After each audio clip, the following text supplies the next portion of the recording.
प्रधानमंत्री नरेंद्र मोदी ने अमेरिका के राष्ट्रपति डोनाल्ड ट्रंप से फोन पर बात की और उन्हें स्पष्ट रूप से कहा कि ऑपरेशन सिंदूर पाकिस्तान के अनुरोध पर रोका गया था, न कि अमेरिका द्वारा मध्यस्थता या किसी व्यापार समझौते की पेशकश के कारण। ट्रंप के साथ मंगलवार को फोन पर 35 मिनट तक हुई बातचीत में मोदी ने अमेरिकी राष्ट्रपति को पाकिस्तान में आतंकी ठिकानों के खिलाफ शुरू किए गए ऑपरेशन सिंदूर के बारे में जानकारी दी और यह स्पष्ट किया कि आतंकवाद का समर्थन करने वाले देशों को उसका परिणाम भुगतना पड़ेगा। पिछले महीने ऑपरेशन सिंदूर रोके जाने के बाद यह ट्रंप और मोदी के बीच पहली बातचीत है। विदेश सचिव विक्रम मिस्री ने मोदी और ट्रंप के बीच फोन पर हुई बातचीत पर एक बयान में कहा, प्रधानमंत्री मोदी ने स्पष्ट किया कि ऑपरेशन सिंदूर के सिलसिले में व्यापार से जुड़े किसी विषय पर चर्चा नहीं हुई। उन्होंने कहा कि भारत ने कभी तीसरे पक्ष की मध्यस्थता स्वीकार नहीं की और भविष्य में भी ऐसी कोई मध्यस्थता स्वीकार नहीं करेगा। उन्होंने बताया कि ट्रंप ने G7 शिखर सम्मेलन में भाग लेने यहां आए प्रधानमंत्री मोदी को कनाडा से लौटते वक्त अमेरिका आने का न्योता दिया। बहरहाल मोदी ने कहा कि वह पूर्व निर्धारित कार्यक्रम के कारण इस न्योते को स्वीकार नहीं कर सकते। मोदी ने ट्रंप को इस साल प्रस्तावित क्वाड शिखर सम्मेलन के लिए भारत आने का न्योता दिया। अमेरिकी राष्ट्रपति ने इजराइल और ईरान के बीच संघर्ष बढ़ने के कारण शिखर सम्मेलन से एक दिन पहले ही विदा ले ली थी। मोदी और ट्रंप ने 22 अप्रैल को पहलगाम में हुए आतंकवादी हमले के बाद पहली बार बात की है। हमले के बाद ट्रंप ने भारत के प्रति संवेदनाएं व्यक्त की थी और आतंकवाद के खिलाफ लड़ाई में उसका समर्थन किया था। मोदी ने मंगलवार को फोन पर हुई बातचीत में कहा कि भारत ने 9-10 मई की रात को पाकिस्तान के हमले का कड़ा जवाब दिया, जिससे पाकिस्तान के सैन्य बुनियादी ढांचे को भारी नुकसान पहुंचा और उनके हवाई अड्डों को निष्क्रिय कर दिया गया।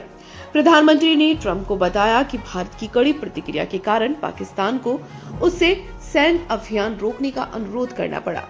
मोदी ने ट्रंप से साफ साफ कहा कि इस पूरे घटनाक्रम में भारत अमेरिका व्यापार समझौते पर कोई चर्चा नहीं की गई और भारत तथा पाकिस्तान के बीच अमेरिकी मध्यस्थता का कोई संदर्भ नहीं था।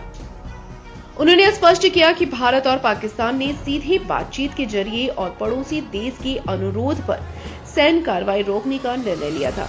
प्रधानमंत्री मोदी ने साफ कर दिया कि भारत पाकिस्तान के साथ किसी भी बातचीत में कोई मध्यस्थता स्वीकार नहीं करेगा और इस मुद्दे पर द्विदलीय राजनीति एकता है। मिस्री ने कहा कि प्रधानमंत्री की बात सुनने के बाद ट्रंप ने मुद्दे पर सहमति जताई और आतंकवाद के खिलाफ लड़ाई में भारत का समर्थन किया।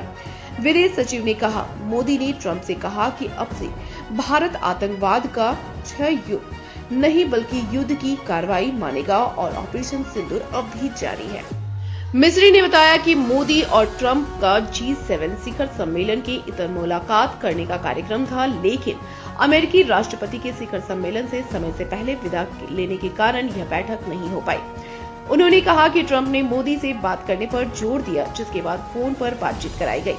मोदी ने ट्रंप को बताया कि उन्होंने पहलगाम हमले के बाद आतंकवाद के खिलाफ कार्रवाई करने का संकल्प व्यक्त किया था। उन्होंने अमेरिकी राष्ट्रपति को बताया कि भारत ने 6-7 मई की रात को पाकिस्तान के कब्जे वाले कश्मीर और पाकिस्तान में आतंकी ठिकानों को निशाना बनाया था। उन्होंने स्पष्ट किया कि भारत की कार्रवाई नपी तुली सटीक तथा तनाव को और बढ़ावा न देने वाली थी। मोदी ने ट्रंप को यह भी बताया कि उन्होंने ऐलान किया था कि गोली का जवाब गोले से दिया जाएगा। मिस्री ने कहा कि प्रधानमंत्री ने ट्रंप को बताया कि उन्हें 9 मई को अमेरिकी उपराष्ट्रपति JD वेंस का फोन आया था और वेंस ने पाकिस्तान द्वारा बड़े हमले के बारे में आगाह किया था। मोदी ने वेंस को स्पष्ट रूप से कहा था कि अगर पाकिस्तान ऐसा करता है तो भारत और कड़ा जवाब देगा। मिस्री ने कहा कि राष्ट्रपति ट्रंप और प्रधानमंत्री मोदी ने फोन पर इजराइल तथा ईरान के बीच जारी संघर्ष के बारे में भी चर्चा की। मिस्री ने बताया कि प्रधानमंत्री मोदी ने ट्रंप को क्वाड की अगली बैठक के लिए भारत आने का निमंत्रण दिया। उन्होंने बताया कि अमेरिकी राष्ट्रपति ने न्योता स्वीकार कर लिया और कहा कि वह भारत आने के लिए उत्सुक है।